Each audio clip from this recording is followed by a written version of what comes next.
Chapel Hill, knowing that was where Michael Jordan played. Man, talk about legacy. I mean, you see all of those Hall of Fame jerseys lined up with Vince Carter, Michael Jordan, all those. They do a really good job of motivating not just the basketball team, but all sports. We used to call the University of National Champions. Being elite on and off the field.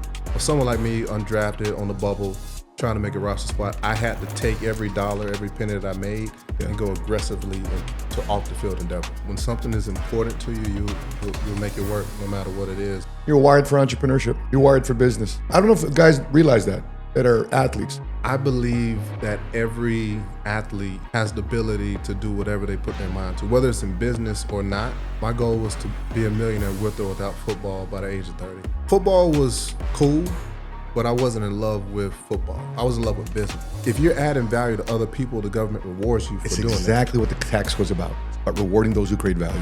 I love it that you just said that. I make money. Money doesn't make me. Come on. For me, it was more so about something I was trained to do since early on, delayed gratification. I believe it's millionaire's code.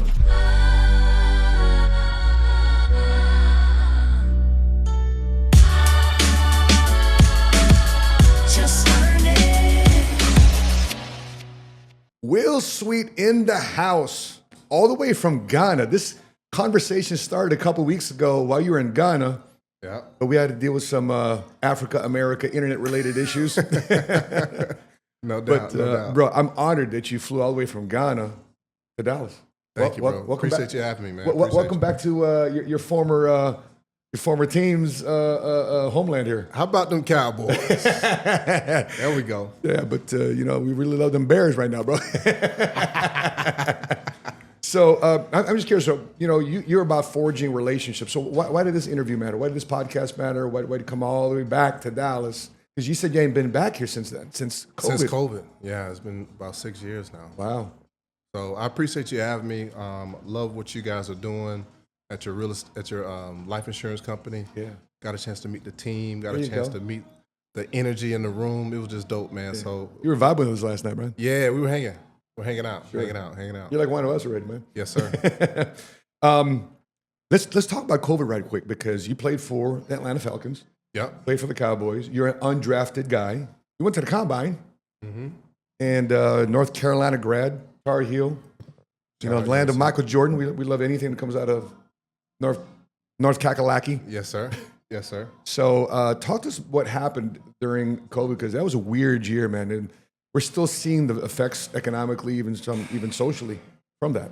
Well, I don't think a lot of people realize that during that year, obviously a lot of businesses were closed, things were, isolated. But football was in a weird place, like it's never been before. I mean, you're talking about virtual fans. They had cardboard boxes of people and shapes in the stands. That was weird. It was weird to see that. Your family can't be there, your kids, your wife. It was just a weird time for America, for the world. And for me during that time, I struggled a lot in mental health because I've never been isolated in a town I've never been before. I don't know anybody, can't go anywhere. If I go to the grocery store or the bar or church or anywhere outside of the facility, I'm fine. You're talking about outside the Cowboys facility? Outside of the Cowboys facility. You couldn't leave the campus? You couldn't leave. You could go to work and you could go home. Wow. That's it. And if you were caught anywhere else outside of those two places, you got to fuck But the concrete Cowboys right across the street from the facility. If you were not at work or home, you were fine. Wow. Doc, did you have different conversations with other fellow players? Because I know the O-line's really tight. You guys are that's in trenches always. That's one benefit of COVID. You could, become closer with your teammates and stuff like. I mean, that's all you had really. But other than that, man, I mean, it was just a weird year for sure. How did the conversations you had, because their year was George Floyd was going on, vaccines were going on. How did that all play into where you were individually as a player, as a man? It was tough because a lot of my updates were coming through social media, coming from different reactions from people that I'm following and stuff like that. So the George Floyd situation and all those different things, um, it was interesting to see how the rest of the world was reacting to live news in front of us that Yeah. was causing a huge uproar and still is today. Um, and I just pray that, those that have encountered police brutality and of victims of For police, sure, of for sure. families of police brutality, all my prayers go out to them, man. But it's just tough watching on the outside looking in. Yeah. You know, when I was watching football, I remember Jerry Jones with his players locked armed, walking to the 50-yard line, kneeling. When the national anthem was playing, they were forcing guys. What was your situation? What was your decisions that you had to process during that time? Because what was his name? The basketball player in Orlando, when his players were kneeling, he decided to stand and he stuck out because he decided, I want to stand for my values, not necessarily what everybody's coaxing me to do. Mm-hmm. How were you as a player? Because, as an entrepreneur, we got to make the best decisions for us, even though people around us, even though it may be on our team, but we still got to figure out what's sticking to our values and principles. Sure. For every game, I don't really remember anyone on the team that did anything to cause like a huge uproar or anything like that. I think during that time, it was really tough for all of us to play in those conditions that we were in. A distraction.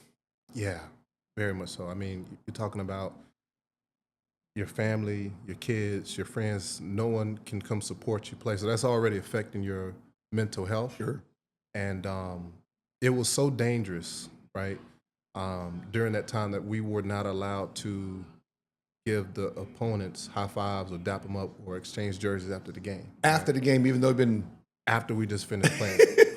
contact sport, full contact sport. So, for me,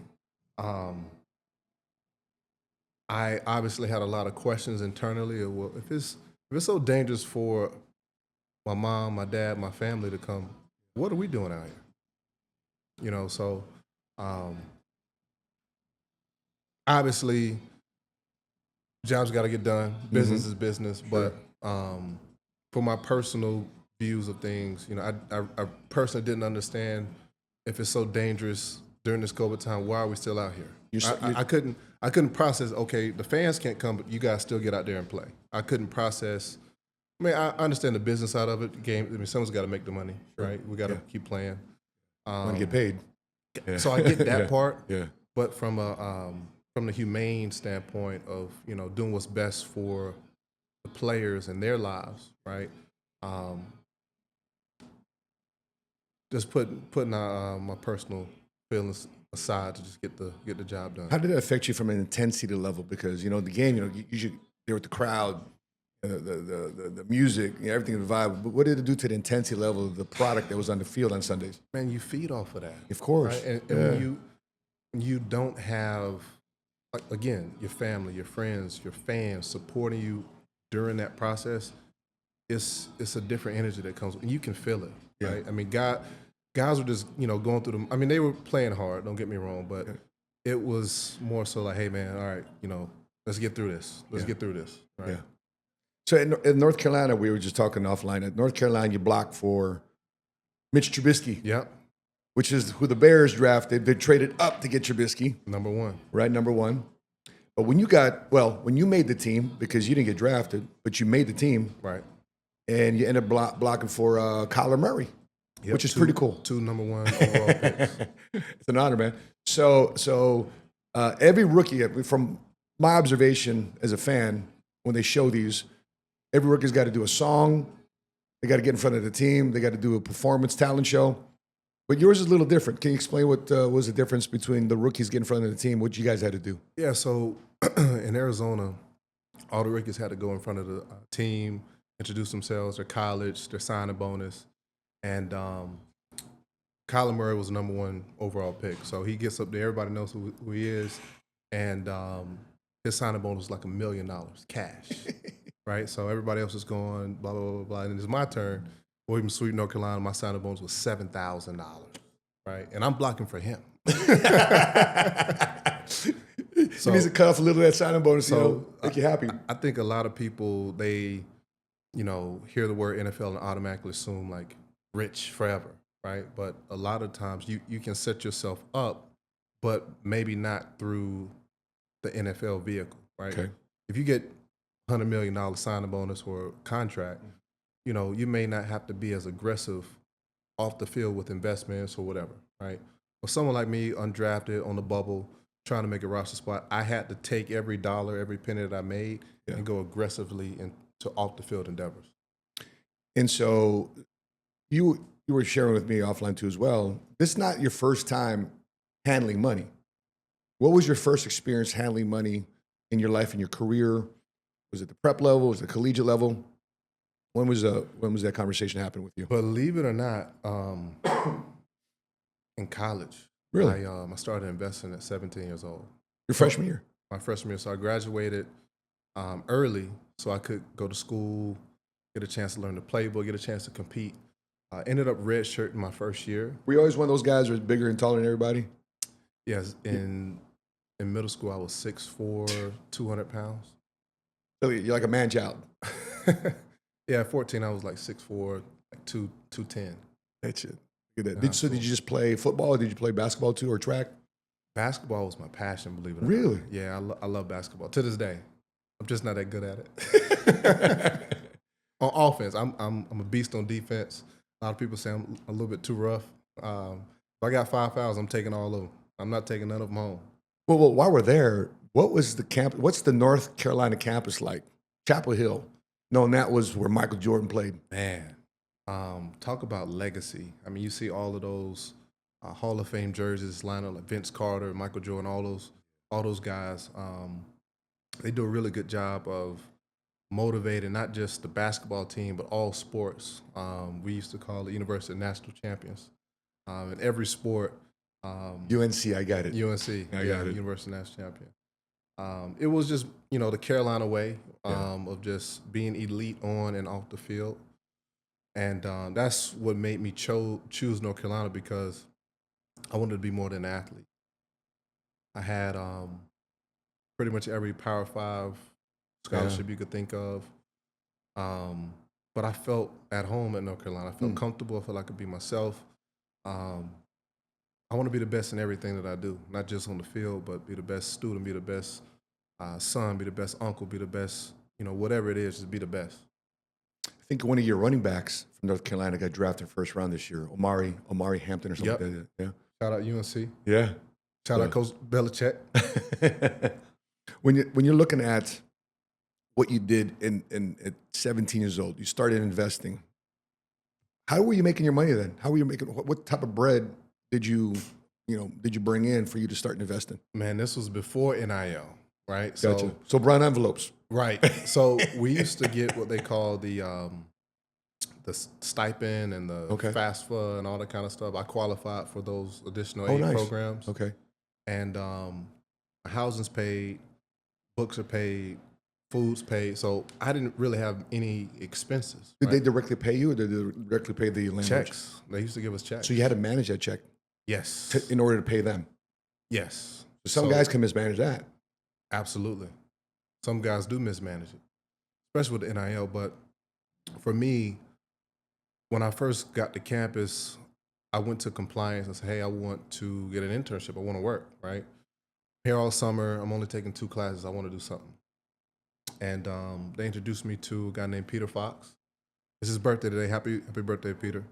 Happy birthday. Happy birthday. And he owned, at the time, the most Jimmy Johns in the country. So I got a chance to learn business from a guy who was elite in business, one of the wealthiest people you'll ever meet, but also one of the nicest people you'll ever meet. And that's when I learned that the two are correlated. Was he a alumni? Stanford alum, but his son went to North Carolina. Got it. And so how'd you cross paths with him? I went to compliance at UNC, and I told him, hey, I want to get an internship. Can you help me find a job? And they introduced me to Mr. Fox. You were working at the Jimmy John's? I was working at the corporate office of Jimmy John's. Of Jimmy John's, yes, sir. Wow. So I got a chance to. I was essentially working in the brain office of his operation. So he had like over 40 stores, but his main office was in Raleigh-Durham area. How'd you find time to work a job knowing the schedule of a D1 athlete? I found time. I think when something is important to you, you'll make it work no matter what it is. And it was tough, right? You know, especially as I evolved, being captain of the football team. I even graduated college early at 21.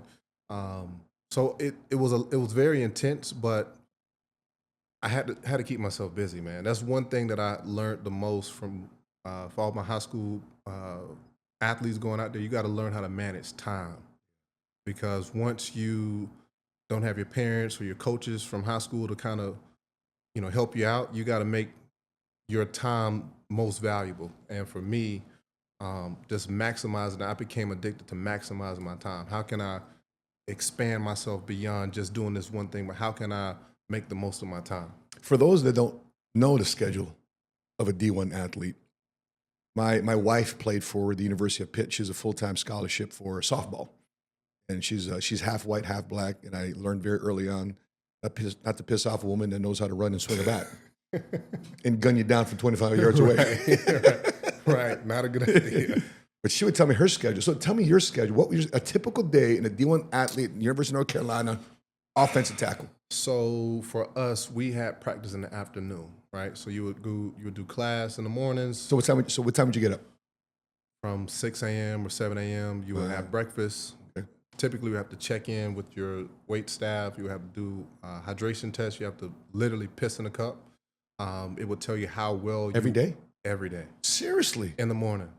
Yeah, you had to eat breakfast. You had to check in, right? Whether you had class or not for that day, you had to wake up, piss in a cup, get your hydration test, and they used to take your weight, right? Depending on whether you lifted in the morning or you ran in the morning, we had like different shifts. So some guys would run in the morning, take a break, class, and then work out in the afternoon, or vice versa, right? And then go to practice? And then go to practice. Damn. Yeah, so wake up, check in, get your workout in or run. Then after that, you shower, get you some food, go to class. And then later that afternoon, you would have workout, then you would have meetings, then you would have practice. After practice, you would have study hall. After study hall, then you have to eat again. You have to check in every meal, whether you want to eat the campus food or not, the school food or not. You have to check in, and then you can go home. What time's going home? 8, 9. After study hall, you get home about 9 o'clock. PM? PM, yeah. So you're pulling down a Every day. 14, 15-hour day. Yeah. As a D1 athlete. Yeah. You're wired for entrepreneurship. You're wired for business. I don't know if guys realize that are athletes. I don't think they do. I believe that every athlete has the ability to do whatever they put their mind to, whether it's in business or not. You've got to be highly motivated, extremely motivated to go out there every single day and put your body through hell to get the result that you want to get. Seems like everything. You're held accountable to your day.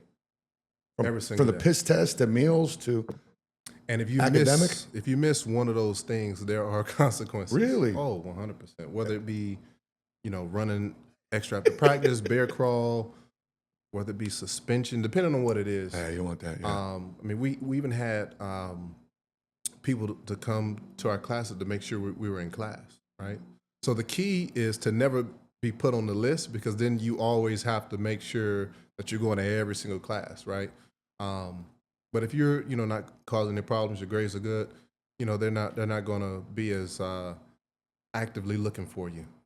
What's one bit of guidance you would share to any D1 athlete today in the NIL era? Because now they can hit the transfer portal and they can get, got options. If it doesn't work right at that college, it doesn't work right at University of North Carolina, they can transfer portal, don't like it, I can go somewhere else. Yeah, I would say chase your dream, but I also would say that you have to remember why you're there, whatever that reason is, and you have to bust your tail every single day to get to where you want to be. Some people, they just want to, go get a nice job after college, and start a family, which is nothing wrong with it. Some other people may want to take this sport as a profession. There's nothing wrong with that either. But you also got to realize that there's so many other people that want the same things. What's going to make you stand out, right? And a lot of times we only look at the athletic portion, but who are you as a person? What's your character? Who are you when the lights go off? So I would just say chase your dream, but always remember that whatever you want to do in life, you can make it happen. You just got to stay relentless. Seems like you were squared away. You're good to go for the league. You went to the combine. You were undrafted guy. You made 2 rosters. Why aren't you still playing today? So believe it or not, I was in actually 4 teams. Oh, 4 teams. Okay. Cardinals, Cowboys, Falcons, 49ers. Wow. During the 2018 season, I decided I was going to go pro. Just Were you graduated. a junior? Oh, just graduated. Okay. Because you got there early. Junior. Yeah. Ah. So I got there early. So I graduated 21. Been investing, made a lot of relationships off the field, won a couple awards on the field, of course. And then one of my most proud moment in college, or really my entire career, was winning the Floor B. McKissick Senior Award, which was awarded for outstanding character and leadership in the community on campus. And had nothing to do with football, had nothing to do with anything else, just me interacting with my peers and the campus. I must have had respect for me there. Interesting. And then coming to the league? And then going into the league, I always wanted to retire early. My goal was to be a millionaire with or without football by the age of 30. I never saw myself playing like 10, 15 years. Football was cool, but I wasn't in love with football. I was in love with business. And the reason I was in love with business is because I got exposed to so much early on that, I'm meeting so many people that have done really, really amazing things. They never picked up a ball. They never played a sport, but they're very successful. They're very well-rounded and very generous. And that's what motivated me to build my own system to where I can call my own one day. By the way, what did you do with that $7,000 signing bonus? So when I was 17 years old, I started investing into the S&P, a bunch of mutual funds, and You're like an ETF guy? ETF guy, Okay. yeah. And I decided to just add that into the portfolio that I already had. You didn't spend right? it? I did not spend it. No. Really? Nope. You're Reinvested. really, really shrewd with being frugal. Absolutely. Anybody that knows me will tell you that. Got it. And so you made your teams. You're healthy today. You don't have any Thank God. visible injuries. Thank Why God. isn't Will Sweet still playing football today? Did somebody cut you? And- Break your heart? No, in 2020, I was forced to make a decision whether or not I wanted to partake in the vaccine or not. And for personal reasons, I decided that, it was just too soon for me. I don't like being rushed when making any decision, right? And I was actually the only person on the team that did not take the vaccine. Wow. And everybody was pressuring me, from the coaches to the players to the medical staff. Was like, man, I really think you should take it. Medical trainers are telling me, if you don't take it, you're not gonna have a job. And, at first it kind of, pressures you a little bit internally, but, me at my core is, I make money. Money doesn't make me. Come on. And for me to, have my investments going off the field, I have the ability and freedom to say no. What a key thing to say there. That people take a job because they don't have savings. People jump at the next opportunity because they have nothing tucked away. People jump at whatever somebody throws away, and they accept whatever offer somebody throws away because they got to pay the bills. It said that 51% of people today, if a $1,000 emergency came their way, they wouldn't know where to come up with the scratch. That's true. How do you feel about the condition, even though this is the richest country in the world? There's 22 millionaires in America today. 2.1 black millionaires, 1.8, 1.9 Latino millionaires. There's only 900,000 millionaires in Dubai. Dubai. Dubai, right? And so, you think a rich country like that would have more, and per capita, America, if you do population per capita, we have more millionaires in America than any other country. In fact, if you put number 2 through number 9, China, to France, Canada, etc., you put them all together, 2 through 9 combined, they don't have more millionaires than we have millionaires in America. Wow. And a large part about the Just Earn It podcast is to say, listen, making $1 million is it's going to be the next middle class. Yeah, that's true. People think it's 7 figures a big number. It's not, but it gives you a lot more freedom. 7 figures, I think, is a starting point. At least a 7-figure business have that. But when you're looking at the state of America today, what's your opinion? You see guys out of the league. 15 years ago, I was introduced to a guy named Ed Butowski, who's a financial advisor. He's been a financial advisor 30, 40 years now. But he mentioned even then that a lot of the athletes, he was part of the 30 for 30 broke series. A lot of athletes between 3 and 4 years after leaving professional sports, sadly, are broke. Wow. That doesn't seem to be your situation. You're thriving.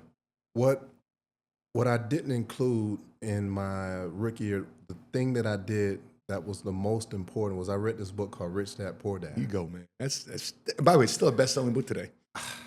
1997. Still a If you haven't best-selling read book today. that book, you gotta check it out. That book single-handedly, it changed my perspective. It changed the way I think about money. It just changed who I was at that time. My rookie year, I actually was injured. And I was forced to sit the entire season. So I had a lot of time on my hand, but I was still getting paid, right? I fell in love with that. And, during that time, of course, I did my rehab and was involved with the team. But when I got home, I fell in love with Rich Dad, Poor Dad. And it taught me to get money, buy assets.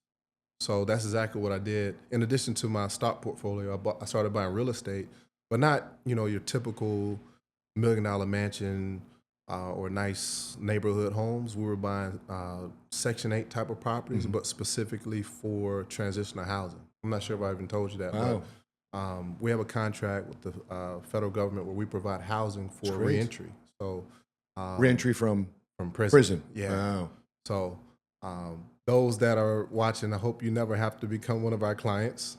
But in the event that you do, Sweet Ventures LLC, we have over 40 beds in Jacksonville, Florida. Family-run business. My dad runs everything for me. Love it. And it's an honor to be recognized. We have a contract with Geo Prison, one of the largest prison providers in the world. Yeah. They have a reentry division that focuses on helping their former clients return back into society, and we focus on the housing piece of that. That's a profound thing because people think this happens as a snap decision. Like you get out of the league, boom, you do this. But you've been doing this since you were 17. I've been investing to the stock market when I was 17. When I got my NFL money, I started investing in the real estate and the transitional housing. Just got bigger checks. Just got bigger checks. So I already had a system of get money, buy income, get money, buy income. And at 21, the main reason I was so quickly motivated to invest that money also was because a lot of people don't realize that if you sign $1 million contract, you're not making $1 million. I was about to ask. That was my next question. You beat me to the punch. Go for it. Yeah. Well, I mean, what was the biggest contract you earned when you were an NFL player? 1.4. Okay, so break it down. So how it works is if you sign a contract, let's say for $1 million, you just don't get $1 million in cash, right? They pay you per game. So if you, for whatever reason, can't finish the season or you're traded, that next team picks up your contract where you left off, right? So if you don't play, you don't get paid, right? So a lot of people, like I said, they think, oh, he's just signed a contract, he's got guaranteed money. Not necessarily, right? So for me, I was able to take the money that I was making and tax defer it through investing in real estate. My CPA at the time, he educated me that me labeling myself as a real estate investor or real estate professional, I could take advantage of certain deductions that the normal football player couldn't, because they didn't own any assets. They didn't have any real estate. They weren't contributing to society in a sense of providing housing, providing jobs, or providing you know, if you're adding value to other people, the government rewards you for It's doing that. exactly what the tax was about. It's about rewarding those who create value. I Absolutely. love it that you just said that. So I understood that not just from a personal perspective leading up to the NFL, but in business, how I was rewarded for helping others. So, what was your that year 1.4? What was your game check like? And then would you get paid on Sundays or you get paid on? So the You recall? yeah, I remember the following week you would receive your check, right? So if we played the Bears Come on. on Sunday, by Monday or Tuesday you'll have your check either in your hand or deposit directly into your account. I personally chose to physically pick up my check. You want to feel it. Yeah, I enjoy, especially after we win, going to the bank and depositing everything, and everybody's just super nice. Mr. Sweet, would you like some coffee? So what did that game check look like? For me, as an undrafted, it was anywhere between 40 to 45,000 Per game? Per game, yeah, Holy moly. yeah. So a lot of people don't realize that if you are what they call active, Yeah. or inactive, that determines your game check size. So there's only so many players that dress out on the field. So if you're on a practice squad or if you are injured or something like that, you're not paid the game day salary. You're paid whatever your paragraph 5 salary is if you're injured or if you're on practice squad. There you go. You're dropping knowledge, man. You're helping a lot of athletes out there. So for those that want to make a lot of money, keep doing your thing, keep God first, keep busting your tail, but also save for a rainy day and never spend more than what you're making. How did you discipline yourself? Did you have any systems? Did you have any protocols? Who did you hold yourself accountable to? When a locker room is filled with a bunch of players making 40 grand, you were undrafted guys. So would you say you're on the low end of the totem pole? Oh man, absolutely. So how'd you not get caught up in buying the cars, the jewelry, the clubs, etc.? I sense a lot of discipline in your life. You look like a disciplined man to me. I appreciate it. For me, it was more so about something I was trained to do since early on: delayed gratification. I believe It's a millionaire's code. I believe in reinvesting and reinvesting and reinvesting. It's kind of like the snowball effect, to where the metaphor of starting day one in the gym. Maybe you don't have the physique that you want, or you're not at the shape that you want to be in, right? It's not going to happen on day one. It's not going to happen on week one, right? You just got to keep going. And by the time you look up, just keep your head down, work. Next thing you know, you look up and you are far past where you thought you would ever be, right? So for me, I was 21 when I got in the league. So I didn't need much at the time. I don't need much now, right? I don't have any children. I'm not married. I don't have any crazy baby mama stuff going on. So a lot of that was able for me to reinvest into me, right? And going back to the COVID year, I was not happy with myself. And I looked in the mirror one day and I decided I was gonna make a change. I think, for me at least, I think there's a time in every man's life where if he's not happy or pleased with the results that he's getting, either he continues to suffer through that, or he says, you know what, I'm cutting it out. I'm gonna make a change today. And for me, that day actually happened when I was here in Dallas with the Cowboys in 2020. I was suffering miserably suffering.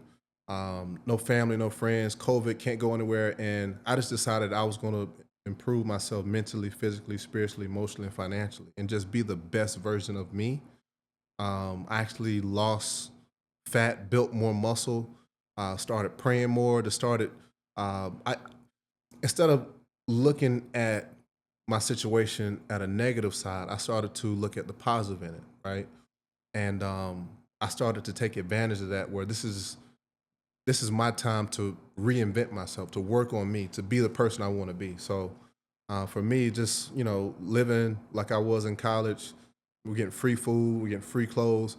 We can't go anywhere anyway. Yeah. Right. So there's no need for me to try. Who am I trying to impress? I mean, it's.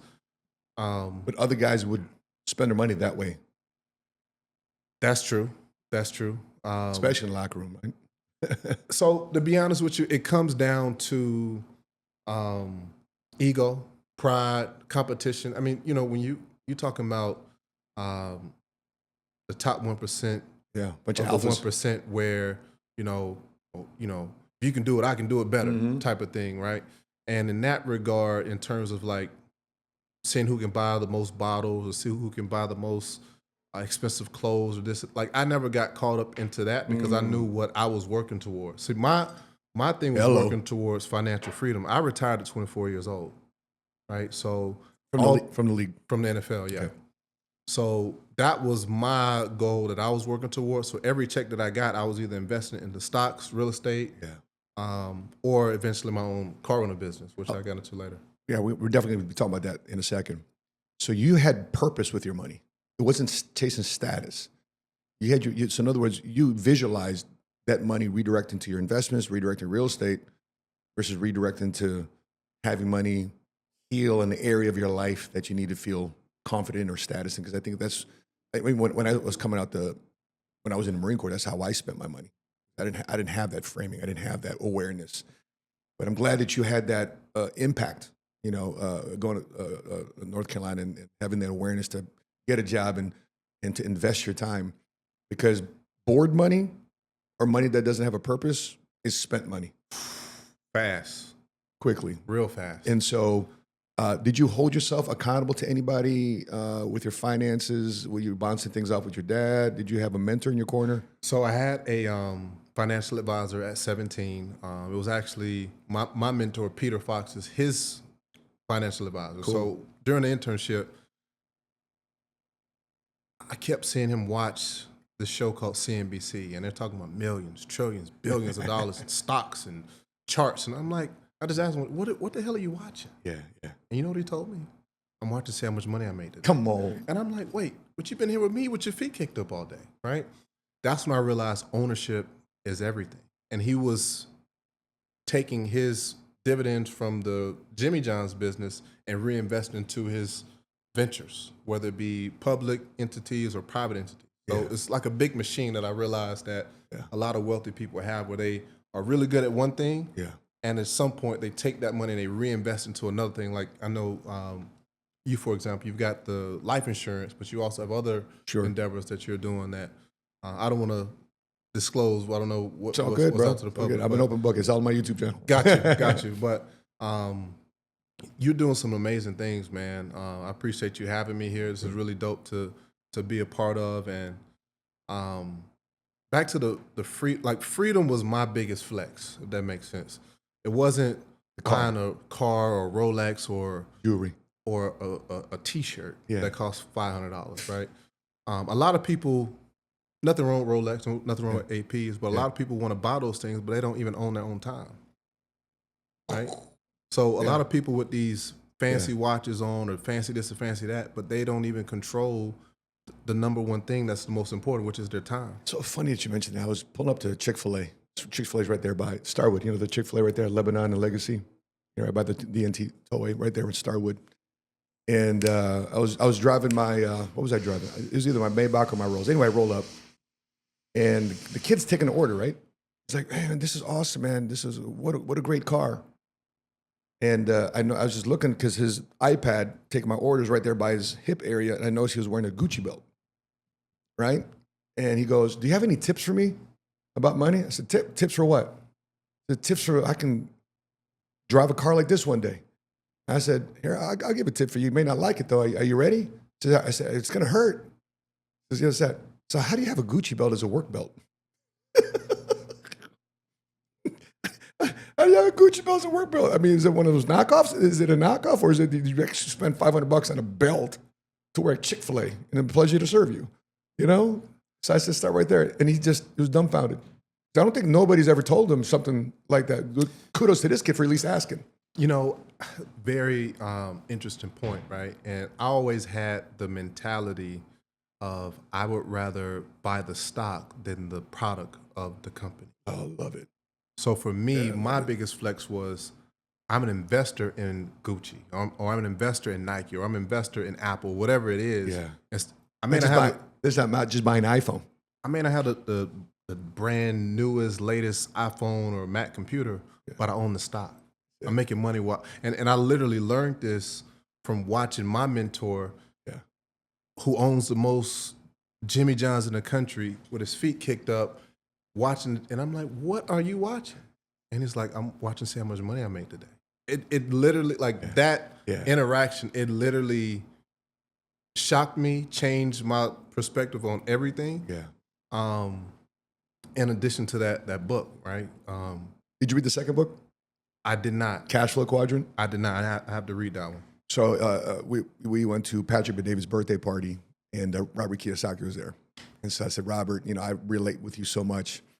I'm Asian too as well. I'm Filipino. You're Japanese American. I was in the Marine Corps too as well. You were in the Marine Corps. I flew helicopters. You flew helicopters in Vietnam. I flew helicopters during the Persian Gulf War and Operation Restore Up in Somalia. And I relate a lot with you. And now I'm in business. And said, of all your books, which one is your favorite? He goes, my second book, Cash Flow Quadrant. You got to read that book, bro. Because I think you're going to appreciate it, because he says in there, in the cash flow quadrant, on the left side of the quadrant, ENS, employee, self-employed. So it looked like a tic-tac-toe, right? The top is employee, bottom is self-employed, just the left side of the quadrant. And he said 90% of people make their money that way. They work for somebody, like an NFL athlete, working for the team. You get paid as an employee, not as an independent contractor. But if you work for yourself, at least that way you own your job, at least, right? And you can't get fired. You can't get fired, but you got to sell something. He says 90% of people make their money that way. And I add on to it, let's flip it. Are most people in America that make their money that way, are they financially free, or they're not financially free in America? They're not financially free. Exactly, that's because that's the way they make their money. When you slide into the top right of the cash flow quadrant, which is B, stands for business owner, now you got a system. Like we're going to talk about your system here in a second. Now you got a business. Now you got a system that's operating a formula in order for you to print cash. Now you got a business. Now you got an asset that's kicking out cash, that's kicking out dividends, and you can reinvest that, which is the bottom right quadrant, which is investor. Now you're an investor. So do you want to make your money on the right side of this quadrant or the left side of this quadrant? Because the people that make money, the top 10% of people in America that make their money in the B and an I quadrant, as a business owner or as an investor. And it's interesting to see that play out in your life, from being a teenager, college student, athlete, pro. You slid into that quadrant, and now you're having the success that you're having. What do you think, from a skill set wise, what skill from football transferred best into entrepreneurship? And the flip side, that's follow up to that question, is what didn't? I will say the biggest one would probably be a leader, learning how to be a leader, learning how to lead. Because I think a lot of people, when they think of a boss or a leader, they think of, this person at the top screaming and pointing at people and yelling, hey, you need to do this, this, which isn't necessarily my mentality or the way I think about leadership or being a founder. Yeah. My job is more so to push and support my team from the ground up, right? Where I understand not only what motivates them, but I understand how to communicate with certain people versus others. And this comes from the game of sports, right? If you've got a person on your team that just has a different type of personality, maybe you learn that you can't maybe say certain words or certain things to him or her because they're not going to respond as well as you would if you said that same thing to the next person. So I think you got to know your personnel, yeah, right? You got to understand the situation, right? You got to have a game day awareness, right? But you also have to have an art of communicating critical moments when that time is needed. I think that's the biggest thing that I've learned the most from sports that carried over into business, is just learning your personnel, understanding the down and distance, as we say in football, understanding the situation. What are we trying to, do we need a touchdown to win the game? Do we need to kick a field goal to win the game? How many timeouts we got? How much time left, right? So all those different things, is understanding what the goals and objectives are, and then finding the right personnel to sub in or out in each situation so that you can be successful. You're not waiting for the coach to do that. You're thinking about Correct. that like a player. And to add on that, when you built the right team, and I'm using Tom Brady as an example, what made his career so successful is that, yes, he had great coaches, but he also became that coach on the field, right? An offensive coordinator. Literally on the field, right? Yeah. To where he may get a play to, throw the ball to the right? But as he's lining up, seeing everybody line, he may see, what, that may not be the best decision. Let me, tell my guys, let me tell my personnel, hey, we're actually going to throw it to the left, right? And I think trust is a big part of that, from their organization to give him the freedom to understand the system so well that if he can sense something, that he can audible and call another place so they can have success. And in business, when you have the right people that understand your mission and your vision aligns with their vision, right? Give them an opportunity to grow with you instead of making them feel like they're just clocking in and clocking out, right? All of our team members have been with us at least 2 or 3 years plus, because we give them the opportunity to grow with the company instead of just staying repetitive in the same cycle, right? So a lot of the comes down to training. Like you said, I heard you talk about you don't want to waste your energy on conversations that can be found on Google, right? Like where's the trash can or something like that? Right. Is that how you see me as a trash? Is that how you see me as a trash? I'm the trash can I'm the coordinator. trash can guy to you, right? Take some initiative to use your awareness and your resources to get those surface base level questions figured out so we can have higher level intellectual conversations. And that's been the biggest thing for me. I think some of the most under-recognized guys in the entire football team is the O-line. Now, I'm saying they're well paid. On the left tackle, they're definitely very well paid. But everybody talks about the pass rushers. Everybody talks about the other guys on the defense or offense. But the big uglies in the trenches, man, I don't think they get enough recognition. You know what? They never will. And to be honest with you, we don't do it for that. It's not a glory position. Do it for that. Me personally speaking, I love the line because I love to see the success of other people, right? And that's something else that carried over into business because I'm genuinely busting my tail to see you succeed. I want to see you in the end zone more than you want to be in the end zone. I want you to score more than you want to score, right? Because I've got to literally move this defensive end, tackle, whatever it is, out the way just so you can have a clear path to go score and celebrate and do the dance and all that kind of stuff. All right, I'll get there. Just give me a few minutes. I'm a little tired. But I think that's something that carries over in the business where in our sales team and in our sales process, we reward for every deal closed, every client closed, every client retained. We reward them for that. So it's not just, Will made more money today. No, we made more money today. And that's, if you can find those different motivating factors, you have a team that's literally on autopilot and have your best interest because your best interest is their best interest. I love it. Let's transition to that. So why rideshare? Why car rentals? Why this model?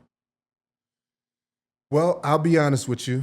I always didn't do Uber. I originally started out on Turo.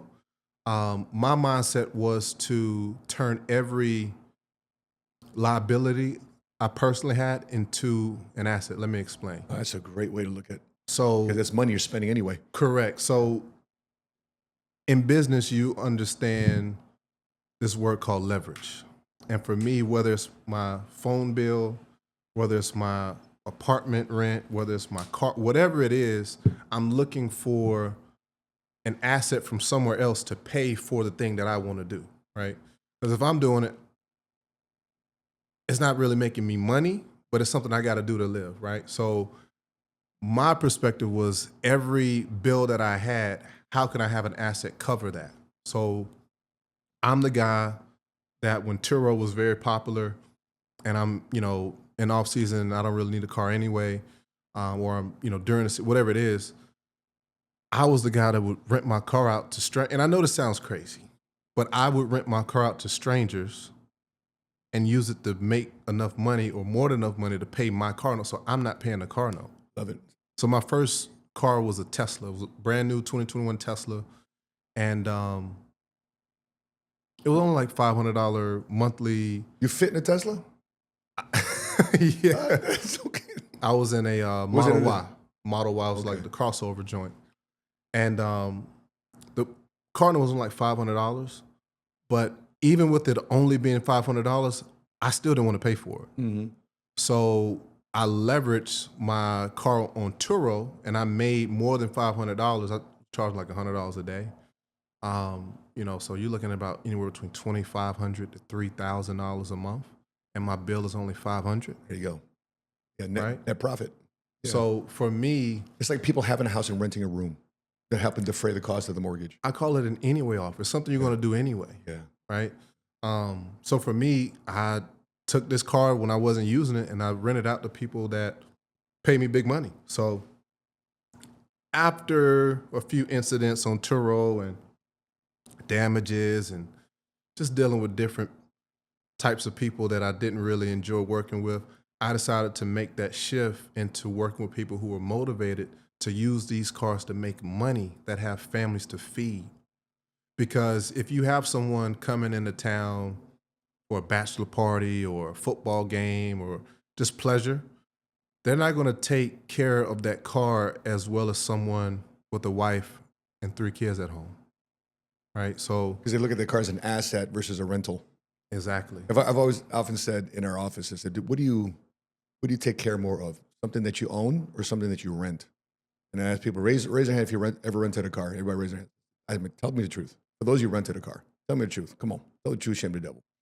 Did you dog it out? Did you dog out that rent a car a little bit? Right? They always do. Right? Of course. They always do. Of course. Did you hit the brakes a little harder because, did you turn that corner a little bit more? And Airbnbs, right? I've seen people host parties when they're not supposed to host parties. I mean, we know Sure. the deal, right? Sure. But I think it's important to understand the game of leverage. And if you're not using leverage, you are probably being leveraged in some type of capacity. And for me, I decided to work with highly motivated individuals, such as, feeding their family or taking care of their kids or their wife or whatever it is, to where we are providing them with an income producing asset, and we attach services to help support them do that, right? So, and that's what we coach people to do in our program, how to add more value than the money that they're paying you, so they will never go anywhere else. Most people are taught to, at least at the very least, conserve, hoard money, not leverage money. So can you give your definition, because you use the word called leverage. How do you define leverage in the way you see money, in the way you go about business? To me, leverage is your ability to take something and use it at its peak form and either make money off of it by providing a service or leveraging that into a product of your own, right? So, for example, the rideshare business has been around for many, many years. And Hertz, Avis, Enterprise, they've all been doing this business quietly for centuries, right? For many, many years to come, right? And Uber is simply leveraging, just like Airbnb, just like Netflix once upon a time, just like Amazon, where they are leveraging their platform in exchange for other people's products, right? Amazon, till this day, you cannot like walk inside of an Amazon and just start buying stuff, right? Mm-hmm. They have taken a plethora of other people's products like Windex or Clorox or Nike or Disinfectant. whatever product you can think of. Right. They didn't reinvent the wheel. What they did was they said, you know what? We know you want this product delivered to your door. So what we're going to do is we're going to create a website for this thing that you're going to buy anyway. And we're going to make it easier for you to buy it through our platform, and we're going to deliver it to you. So we have leveraged We don't have to create the Nike Air Force One. We don't have to create like my man at Chick-fil-A. We don't have to create the Gucci belt, but we're going to sell that Gucci belt on our website and deliver it and charge you a fee or in that service, right? That's, to me, that's what leverage is you see a problem and you attach a solution to it, either by adding a service attached to it or you create a product in it. And that's what I realized too, being in the insurance business, just as a solo agent for 12 years, I had no leverage. If I didn't go out there and do a seminar, if I didn't go out there and sell a policy, I'm not making any money. 12 years of me realizing that. But in the meantime, I made a good living. I was a single father, 3 kids, making $350 a year, max personal commission level. But until I started understanding leverage, that because people would come up to my clients would come up to me, man, I like the lifestyle that you live in. I love where you live and the place you're going with your kids. And how do I do what you do? I didn't know how. I didn't create a formula. I didn't create a standard operating procedure for guys. It's like I'd used in the military for my guys to follow onboard orientation and et cetera and get them off and running. So until I figured that stuff out, until Patrick or David got me into his mentorship, into his company, that's when I started understanding leverage. And now we've got, instead of, check this out, bro. I'd sell 120 policies a year at most myself. Wow. Because I use leverage. Just the last 4 years, brother, just the last 4 years, we sold 122,000 insurance policies. Because of leverage. And I'm not on every app. I'm not in every city and state because we got offices across the country. One in Atlanta.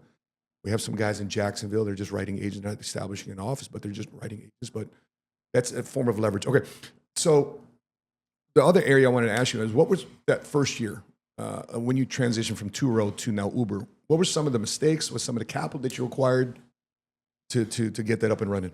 So one mistake that I will teach and tell everybody is just because someone has the money for your rental car doesn't mean that they can afford it. Let me explain. As you mentioned, people coming to town for a bachelor party or a football game, they may have the money, $100 a day or $70, whatever it is. They may be able to afford your rate, but they may not be able to afford when that car gets in an accident. That's a $5,000 bill, $6,000 bill, or whatever it is, or total, right? Or worse, maybe someone, knock on wood, gets injured or they're sent to the hospital. So just because they, have the money doesn't mean that they can afford that opportunity, right? So for me, it's more so about finding and only working with highly motivated people that have skin in the game, and that if my car loses, they lose, right? So that's one thing that I would definitely teach anyone, to tell everyone, is that don't fall in love with the money, because when the money is good, it's good. When it's coming in, you're getting, and in Turo, you meet all types of people, I'll say, from the pharmacists in CVS to the local street pharmacists that are running around in the streets, from doctors to people in college, from all walks of life. You meet all types of different people. So don't fall in love with, I'm just making money, but fall in love with the process of how can I help this person leverage me and my vehicle. And Uber for me was the answer to that. Wow. Okay. So starting an Uber rideshare business, what do I need to acquire? What do I need to establish? Licenses, cash capital? So in our program, we teach people how to leverage their personal credit and to turn these cars that are typically liabilities on wheels into assets making deals. Right. Let's go. The first thing is analyzing their profile from a perspective. Okay, what's your credit score? Are you a 700 guy? Are you a 500 guy? Like, where are you on the spectrum? Right. Going to check out, and everyone gets a free credit report annually. You can check out because every bureau reports differently. Right. You may have a higher score on TransUnion than you would on Equifax, or vice versa. Right. So that's the first thing, is awareness is everything. And after analyzing your report, we then select the best bank that we believe will fit your profile, right? If, let's say, for example, we know that you've got a a high credit card reporting on your TransUnion, right? Right. We're probably not going to use any of those TransUnion banks to get you approved because you're going to have a higher interest rate or you may not get approved, whatever the case may be. So we go with your highest score. And then at that point, depending on the type of service or products that you want to be known for, then we help you select that type of vehicle. Let me explain. Here in Dallas, Texas, as they say, everything's bigger in Texas, right? If you haven't been to Texas, come find out. For those that know, if you know, you know. But Like high school football is massive around everything. Here. Oh my gosh. Everything, right? So Uber Black is a category that specializes in black trucks that are only black, right? That's why they call it Uber Black, right? The next category that we classify is what we call Uber Blue. This is something that is a nice luxury vehicle, but it's just not a black truck, right? So a Mercedes, you know, Infiniti, Lexus, whatever it is, it's just not a black truck. And then the last level, the entry level, is what we call Uber Green. This is going to be your cheapest option on Uber, right? Maybe the driver isn't full time. They may do it part time. They may Like your Uber X, compact, something like that. Exactly. On a consumer side. Exactly, right. So you've got the most expensive. Think about it as an airplane, right? You've got first class. Oh, I got it. Okay. Right? Where you're going to have, you want to order a glass of wine or champagne or your crab, whatever state, whatever they got on board, right? You get priority seating, you know, you've got someone on standby to help kind of take you around and hold your hand. Uber Blue is more so comfort plus, if you will. Yeah. You're not in the back of the plane, but you're not in first class. A little bit more leg room. A little bit more leg room. Yeah. And Uber Green is like your basic economy ticket. You're still on the plane, Yeah. but you're just not in comfort plus or first class. Right next to the bathroom. Right. Exactly. Right next to the bathroom. So we believe that we can add value to all three levels of types of drivers. And depending on what it is that our clients' wants or needs are, we kind of tailor their performance based on what their ideology is. What do you think were some of the usually a lot of things boils down to a couple, 2, 3 key decisions. What are some of those key decisions that turned this into, you know, just a business you're starting to cash flow from to now becoming a 7-figure type of business? 7-figure type of business. For me, it actually, the word leverage, right? It came from me scaling my fleet so large that I couldn't use my personal credit anymore. Let me explain. Every time you go buy a car, they check your what? They check your credit, right? So at the time when at my peak, 2 years in, I had 10 cars on my personal credit, right? So trust me, I tried to get an 11th one on my personal credit. I tried. Trust me, it didn't work, right? So what I had to do was I had to start doing lease to own from different companies. So these are like third-party companies that are typically VC backed, venture capital backed, private money, where they may have access to a $100 million line of credit, where they have their own underwriting process and they want to help small fleet operators like myself grow, right? So even though we only have 40 vehicles, we're still considered small in comparison to Hertz, Avis Enterprise, where they have hundreds of thousands of vehicles collective. And right? where would somebody find these relationships? In terms of what? These VC backed type of lines of credit. Got you. So we were introduced to a company from a friend of mine who said, you know, he saw an ad actually on Instagram. He said, man, I really think you should apply and, you know, give it a shot. The worst they could say is no, right? And when I applied, not only did they approve me for 5 vehicles, but they saw potential in me and my company, and they wanted to help us scale and grow to take this thing to the next level, right? So our first approval was for a total of 5 vehicles, right? And they bought us 5 Teslas, brand new. So Uber Greens? These were Uber Blues. Blues, okay. 5 brand new blue Tesla Model Ys, right?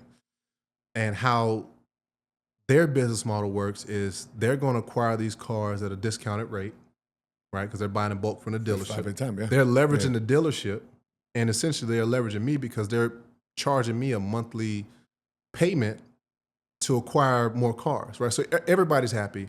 You're not giving up stock of your company. You're not giving No, equity. this is Okay. just Yeah. Cash flow game. this cash flow game. Yeah. So in this leverage situation, the dealerships, they're making these cars, they're selling these cars, they want to sell them.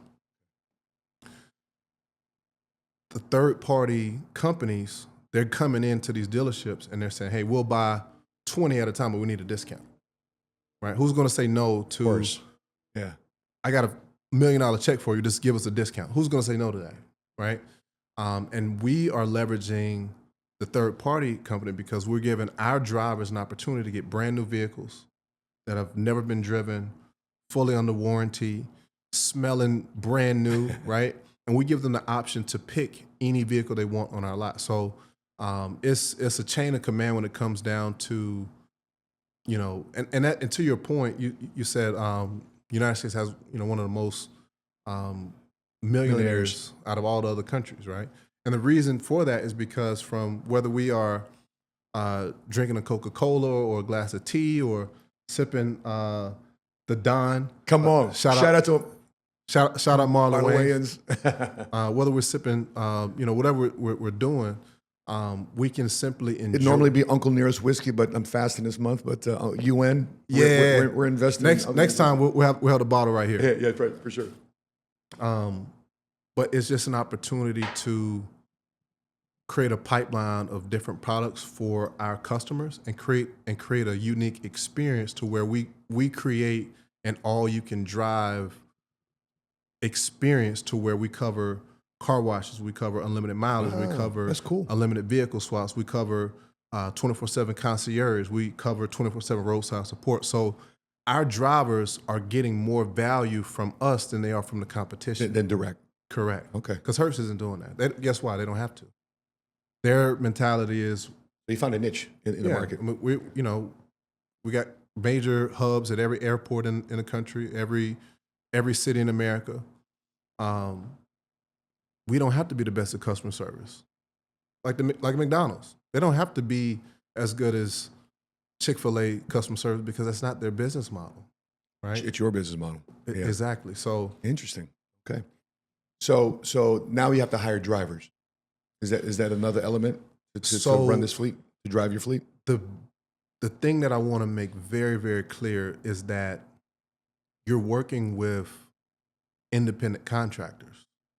And these independent contractors are leveraging you and your car so that they can make money to feed them and their family, right? So they're not necessarily driving for you.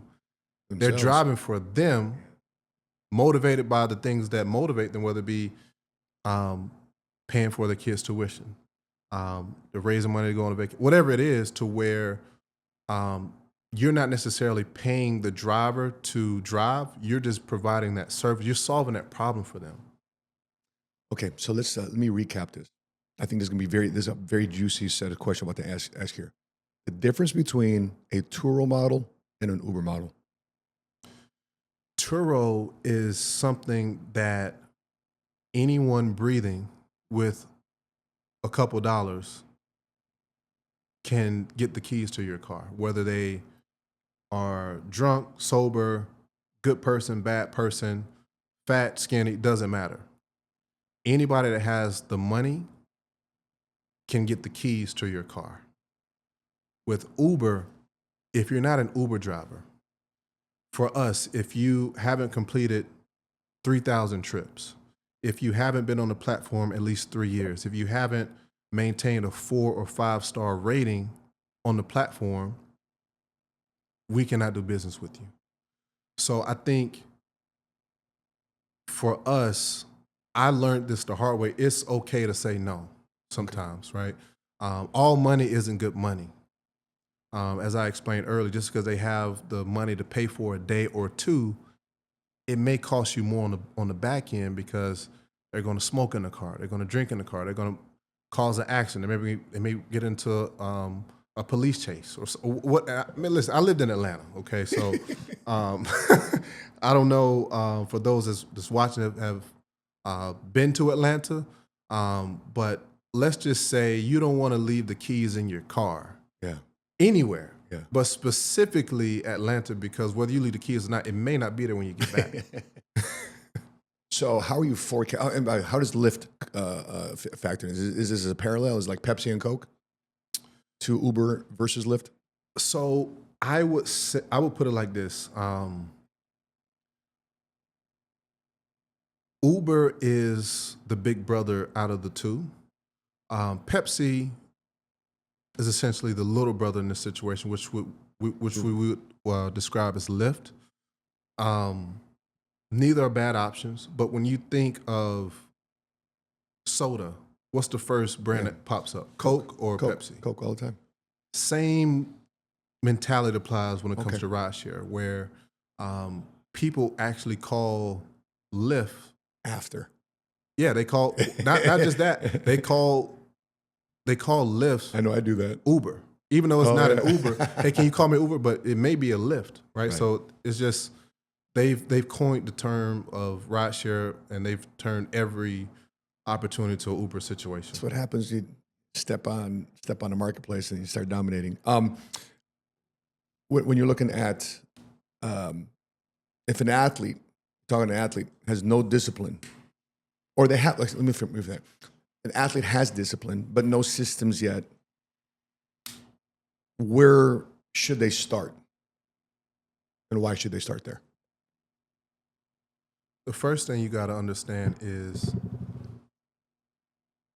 for our clients, we start with the end in mind. So if you're currently working a 9 to 5 and you want to get into this business, my question is why, right? A lot of times it's, we want to make more money. I get that. But we start with the end in mind. So if your living expenses are currently $3,000, let's shoot that as a target on the front end so we can reverse engineer it to make that $3,000 and surpass it on the back end. I love it. Because if not, you'll just be running around in a circle, just wasting energy, wasting time, and you just, you don't really have a game plan. That's where mentorship and coaching comes into play, to where you have someone that can hold you accountable and not only help you reach your goals, but help you think further and beyond where you initially thought that you could be. And Like that. just like when it comes to sports, where I've had some really amazing coaches in my life, and I've been very blessed to have some amazing mentors. But the biggest thing that you learn from it all is that they push you when you're tired. They push you beyond your limits. And this comes down to being a great leader, right? There are certain players that you necessarily can't be as intense with because that doesn't match with their personality. Me personally, I always had coaches that knew how to push my buttons, right? And sometimes you need that in certain situations where the game is on the line or it's a really important series. You got to fire certain people up in the best way that you know how. And for us, we listen to our clients and what their motivations are and what their purpose is of doing this, and we stick to that when times aren't the best or when they're not feeling it or whatever it is. We can keep them on track to remind them why they signed up in the first place. So they say, okay, I want to make 200 grand a year in this model. And your job is to back engineer. Here's how many cars you need to acquire. Here's a line of credit you need to establish. These are relationships you need to pursue. Absolutely. We focus everything on a monthly basis because that's where a lot of our clients are currently at, right? A lot of our clients are spending money to enjoy their life instead of creating value for other people, right? And the $1 million question is, okay, let's say you spend $7,000 a month or $6,000 a month, right? Our job is to replace that income through passive car rental business. And the only way that you can make 6, 10, 12, whatever the number is you have to create enough value for somebody else or more people than yourself, right? So each car you can expect to generate at least $100 a day. The $100 a day is typically the national average that is set by the competition. Hertz, Avis, Enterprise, they own majority of the ride share business in this country, right? And after, you may see the sticker price of $60 or $70, but I promise you, after taxes and fees and all, it's going to be close to $100 a day. right? So maybe 99, maybe 90, 80, whatever it is. It's essentially going to be like it's going to be 100. With inflation, it's almost going to be like $100 guaranteed, right? Our job is to create enough value in exchange for that person's money to where they pick your business instead of Hertz or Avis. How can you do that? You may not be able to financially outperform them. These companies have billions and billions And of publicly dollars. traded. Yeah. And right, you're never going to, you Yeah. can't compete with that. But what you can do is you can put yourself in a perspective of, if I was an Uber driver with 2 kids, like you said, single dad or single mom, Yeah. what would I like to receive as support from a rideshare company? So we give them unlimited mileage, unlimited car washes, unlimited vehicle swaps, 24/7 roadside support, and 24/7 concierge. So we are there for our clients in every step of the way, from when they first rent the car on day one, or whether it be for them hitting a new milestone of, because they have different awards on Uber. Like I noticed here in Dallas, it will tell you the rating of the driver and whether or not they are highly recommended. Have you noticed? Yeah, I have. You've Yeah. noticed I've that? noticed that, yeah. Yeah. So Yep. if you call an Uber right now, and let's say we call a black truck, it's going to be like $150 in a black just from here to the airport. It's going to be about $150, right? But if they are a really good driver, it will show up in the status highly rated driver in red highlighted letters at the bottom. What do you forecasting? And this is a big question here for guys getting involved in this model, because we had to assess this too as well in the insurance business. How do you forecast self-driving cars, automation, robot cars affecting this business model, affecting the rideshare business? Just like anything else, I think ownership is everything. And I think those that position themselves now to take advantage of this automation vehicles will benefit in the long run. We're pretty much there now. I mean, I just met a guy who went from a truck driver to a truck specialist. For those that don't understand what that means, is he used to physically drive the trucks, and now he sits in the driver's seat and let the car or the truck drive itself, right? So he's still in the truck, but now the truck is driving him as opposed to him driving the truck, right? With that being said, I believe that specifically in the rideshare business, you may not necessarily have to sit in the car while your car is autonomously driving people around. But if you own the autonomous vehicle, you will be able to collect the most true form of passive income, because you literally have an asset, or this car, this vehicle, that is literally moving, making you money while you sleep. And the car doesn't need to sleep. It just needs to recharge or refuel. Yeah. And that is where I believe we're heading, to Interesting where perspective. even Elon Musk and Tesla, they've hinted at this, and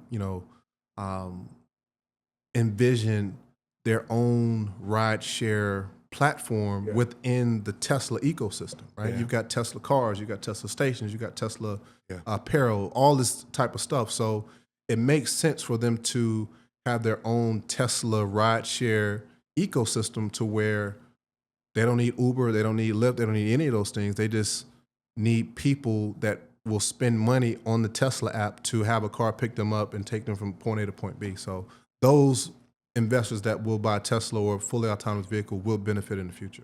Love it. Things I've just been hearing you reiterate throughout this conversation is make sure you're in a situation of control, cash flow, or convenience. You got to pick your lane. As we wrap up, brother, what if an athlete or a high income earner is listening right now? What are the first, would you say, 3 moves they should make in the next 90 days if this is something they want to execute on? I would say the first thing that they would have to understand is lead generation. For those that don't understand what that means, is we've all seen the Super Bowl.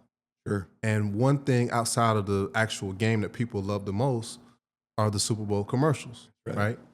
And even though they may be funny, may be hilarious, may be entertaining, what they're doing is they're generating in the most viewed sports game of the year more leads, right? So that's why the halftime commercials and the Super Bowl commercials are the most expensive in any other time of the year, because they have all eyeballs on them. And this is the best time to, if you can, generate attention to your offer Yeah. and generate leads, that leads you to the next thing, which is allows you to convert them, right? So the first thing is you want to figure out, as a business owner or someone that's trying to figure out, I want to start this business. It doesn't matter what business it is. Insurance business, real estate. Don't If matter. you can't generate leads, you don't have a business. If you can't recruit on a football team, you will not have a football team or basketball or whatever it is. Require. Right. So you got to understand not only how to generate leads, but to also have a system or process that can convert them, right? Okay. This means someone answering phone calls, someone answering texts, someone like a hotel when you first walk in, right? They typically greet you, hey, how may I help you? How, what can we do for you? Whatever it is, you got to have someone at the door greeting your future potential client or customer. Hospitality. Yeah. And the next few things is understanding, after you convert this lead into a high-paying customer, how can we solve their problems now, but also the problems that they will have in the future? Those that currently don't have a car right now, their biggest problem is they don't have a car. So they have to figure out how to get to where they need to go, right? But once you get a car, then that creates another door that opens up other problems. I need to get an oil change. My tire just popped. Maintenance. My engine's running hot. I need to my Tesla's dead. My battery. So now you have more problems or different set of problems because of before you didn't have a car. Now you got a car. Now you got car problems, right? So you can either outsource solving those problems to a different company, like you can use AAA to handle accidents. You can use a different company to handle like car washes and stuff like that for you, or you can hire your own staff and have your own car wash, or you can have your own mechanic in-house. Yeah. And then the last step is lead retention. How can we keep this client happy? How can we remind this customer of the offers and opportunities that we have for holiday specials or birthday? And that's why they ask you, what's your birthday? They may send you an email or a text, happy birthday. How did they know it was my birthday? Mm-hmm. Because when you first signed up, they asked you for your name, date of birth, phone number, email, right?